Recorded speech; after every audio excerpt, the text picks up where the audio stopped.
nós precisamos assumir a responsabilidade de definir que América do Sul nós queremos, que país nós queremos e que política de integração nós queremos. Nós somos um continente colonizado. A nossa cabeça, historicamente, era voltada de um lado para a Europa, onde estavam os colonizadores, e do outro lado para a economia mais pujante, sobretudo os Estados Unidos da América do Norte. O governo da América do Sul e empresários da América do Sul, de língua espanhola, não acreditavam no Brasil ou tinham medo do Brasil. Tratavam o Brasil como se o Brasil fosse um império que poderia colocar em risco a sobrevivência das empresas ou da política tradicional da América do Sul. E o Brasil também. O Brasil também ficava de costa para a América do Sul, não olhava para a África e ficava só olhando para a União Europeia e para os Estados Unidos. Todo mundo na expectativa de que de lá, desses lugares mais ricos, é que viriam toda a sabedoria, a inteligência, a cultura e o dinheiro para desenvolver os nossos países. Eis que, depois de 520 anos de existência, todos nós continuamos pobres.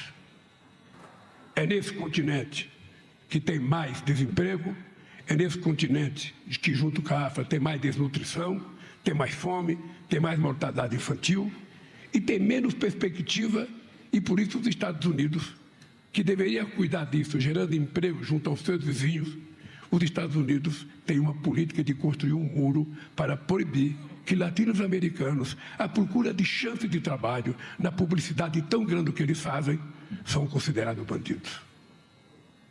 Pois bem, companheiro Petro, você é o primeiro presidente de esquerda eleito na Colômbia. Eu sou o primeiro operário metalúrgico eleito na presidência do Brasil. Portanto, nós temos que dizer para a sociedade colombiana, para os países vizinhos nossos e para a sociedade colombiana, que política de integração nós queremos fazer para desenvolver a Colômbia e desenvolver o Brasil.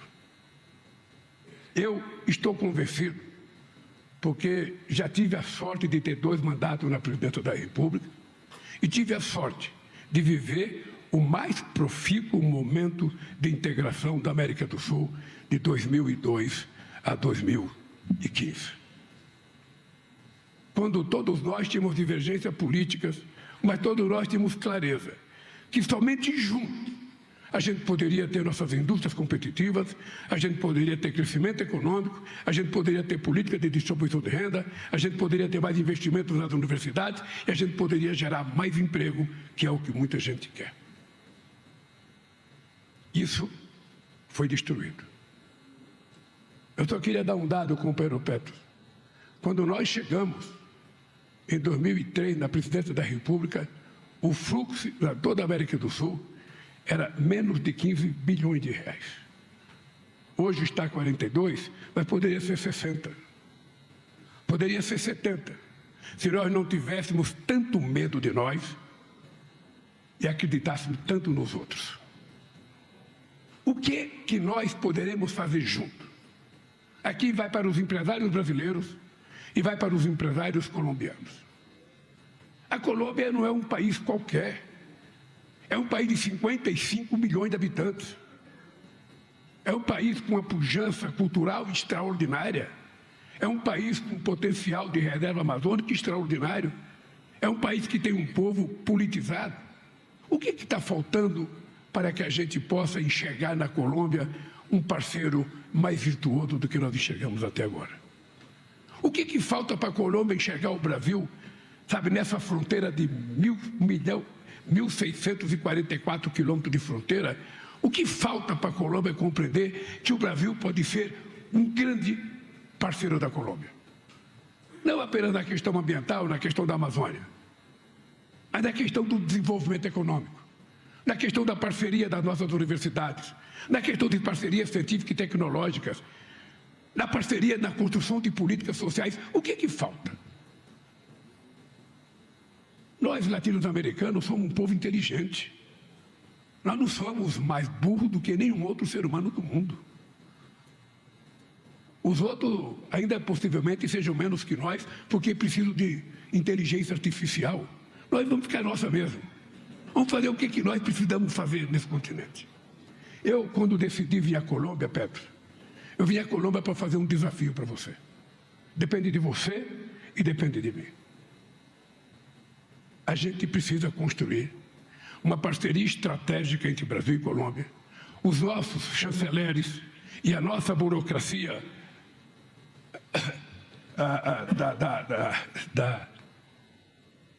da fiscalização precisam se sentar e tentar ver todos os entraves que nós temos que atrapalham a facilitação das nossas negociações. E mostrar para você e para mim por que a coisa está travada. Por que é tão difícil exportar para o Brasil?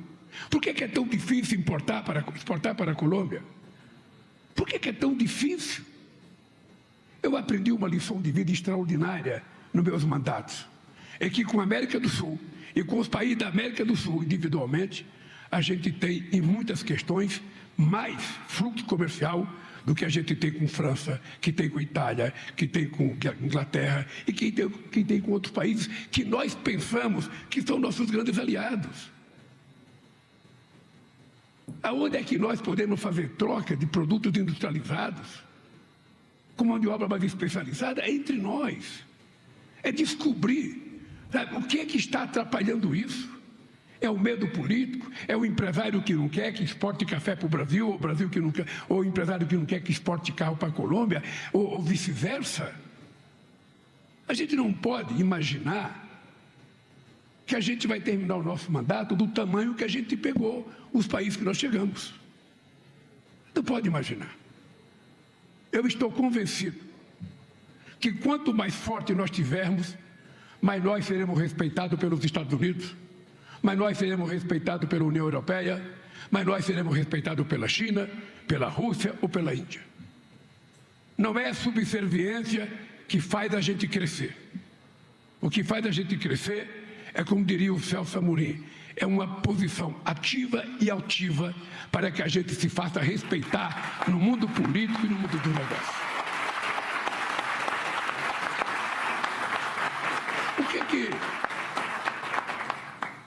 O que é que os empresários esperam de um grande acordo entre Brasil e Colômbia?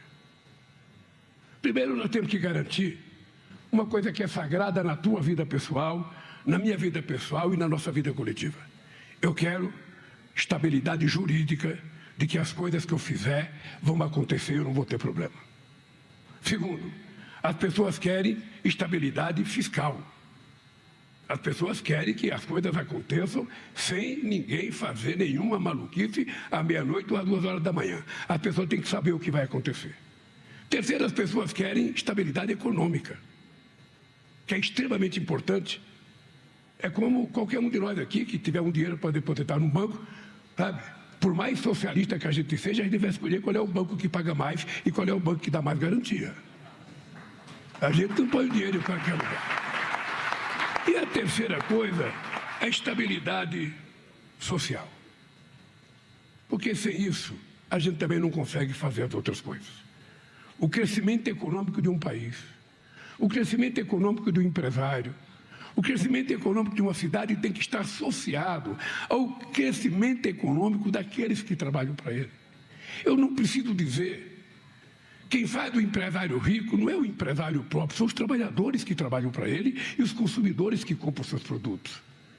Então não custa nada repartir um pouco, melhorar, fazer aquilo que o presidente da Ford dizia, o Henry Ford dizia, no começo do século passado: eu preciso pagar aos trabalhadores que trabalham para mim um salário justo para que eles possam comprar o produto que eu fabrico. É simples. É simples. É compreender uma frase que muito dinheiro na mão de poucos é concentração de riqueza, aumento de pobreza, aumento de prostituição, aumento de desemprego, aumento de desnutrição, aumento do crime organizado. Mas quando você tem um pouco de dinheiro na mão de todo mundo, Aí a gente percebe que as coisas começam a mudar. E nós, na nossa querida América do Sul, precisamos de uma chance. Nós precisamos de uma chance. Não é possível que na América do Sul a gente não tenha nenhuma Holanda, nenhuma Finlândia, nenhuma Noruega, nenhuma Dinamarca. É tudo pobre. É tudo pobre, passa ano e passa ano. Quando acaba a pobreza, vem o crime organizado. Quando vem o crime organizado, aumenta a prisão e quem está na prisão é pobre. Será possível que a gente não tenha uma chance? Será que Deus olha para esse continente sul-americano e vê que nós somos bons? E vê que nós somos cuidadosos? Eu acho que o problema está na gente definir o tamanho que a gente quer ser. E a minha proposta aos empresários colombianos e aos empresários brasileiros: vamos parar de ter medo um dos outros. Vamos ter em conta que Brasil e Colômbia têm condições de triplicar o nosso fluxo na balança comercial. Triplicar.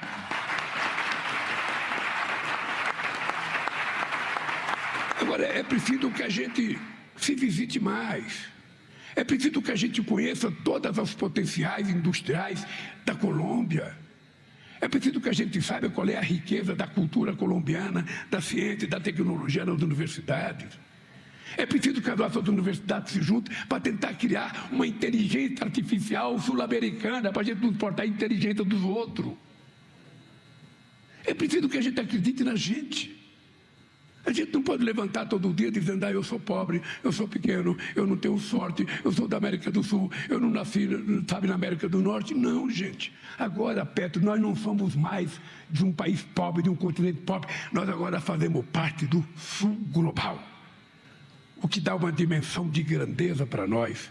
Porque nós, se você quiser discutir, sabe, a riqueza da biodiversidade, se você quiser discutir, sabe, a riqueza da concentração de água, se você quiser discutir a riqueza da transição energética, se você quiser discutir transição do futuro, de descarbonização do mundo, quem olhar para o mundo vai ter que olhar para a América do Sul.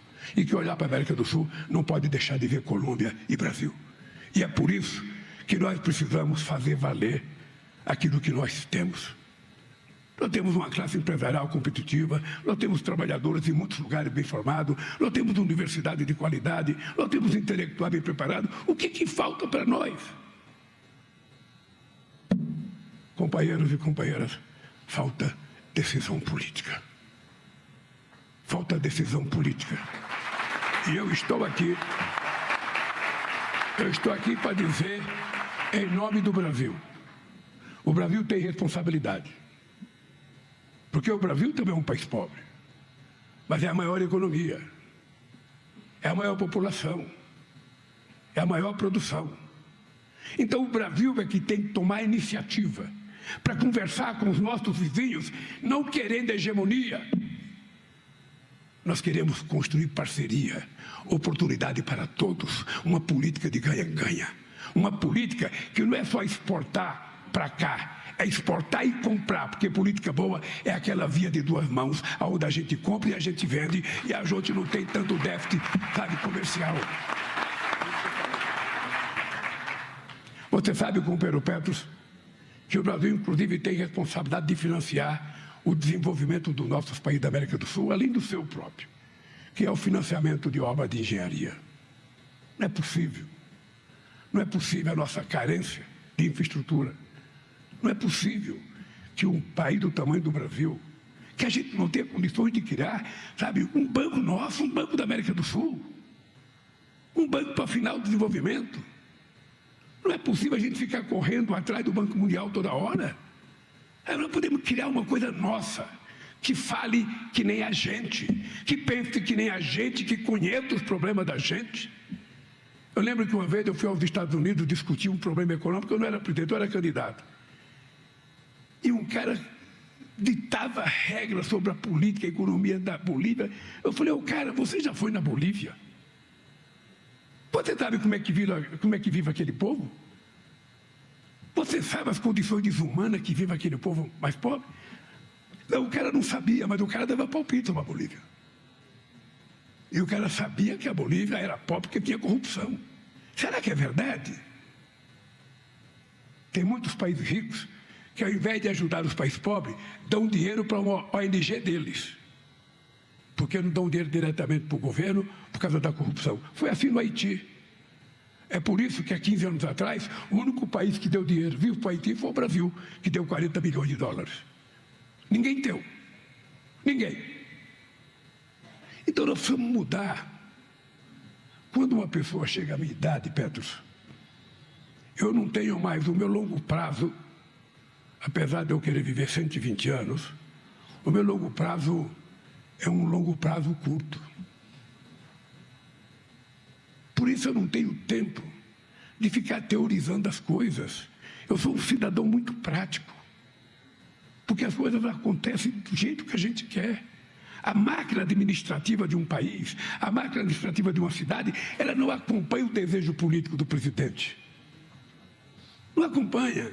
Por mais bondoso que seja o presidente, por mais compromissado que seja o presidente, entre ele anunciar uma coisa e aquela coisa acontecer, leva meses. Às vezes você chama um ministro para perguntar, e aí, quando é que nós vamos inaugurar? Ah, nem começou, presidente, porque parou não sei aonde, porque parou não sei aonde. Eu vim aqui em Letícia em agosto e prometi que a gente ia fazer fibra óticas em Letícia.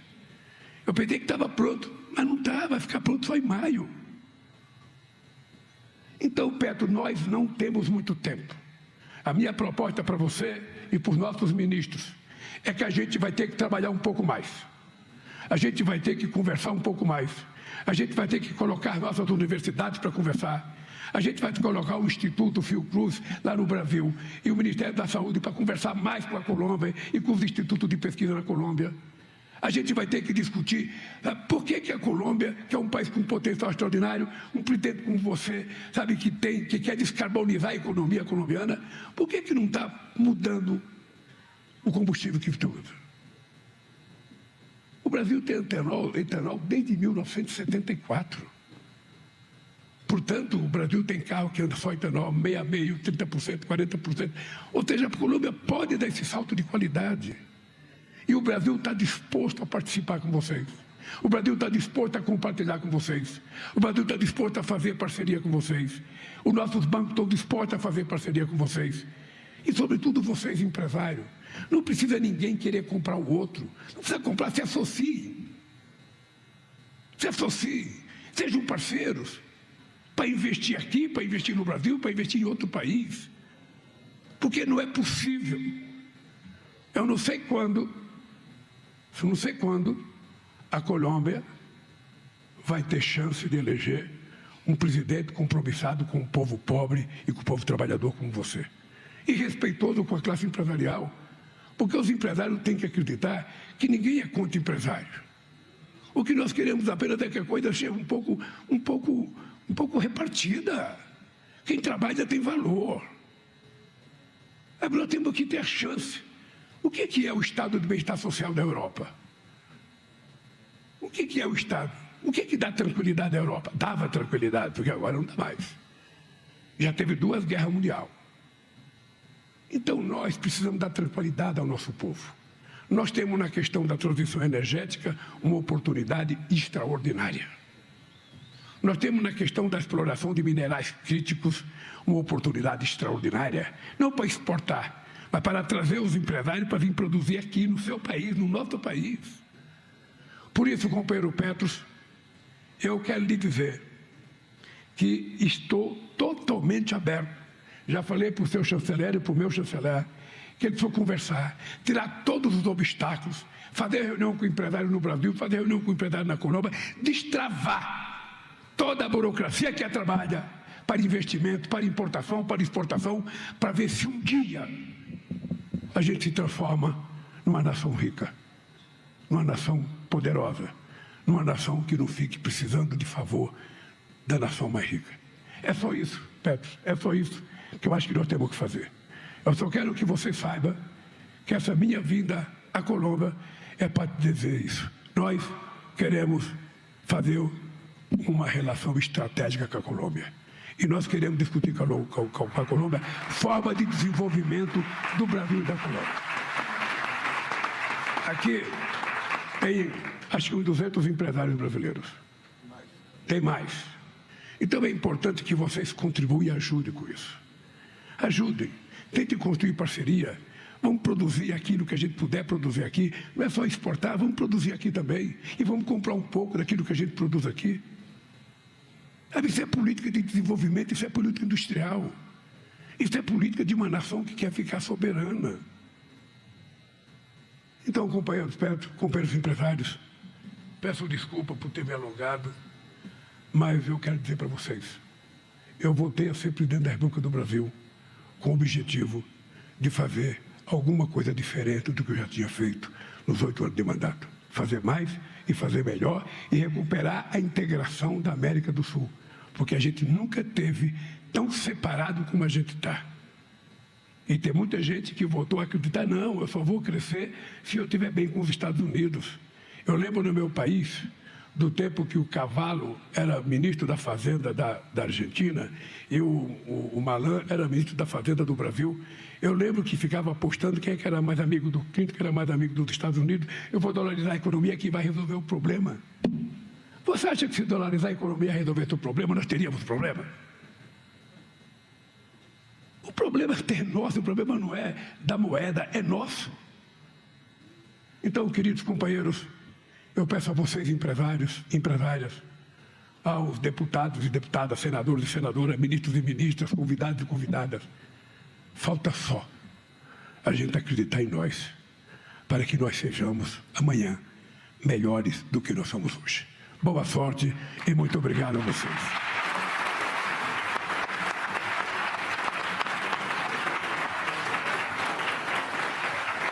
Muchas gracias, señor presidente.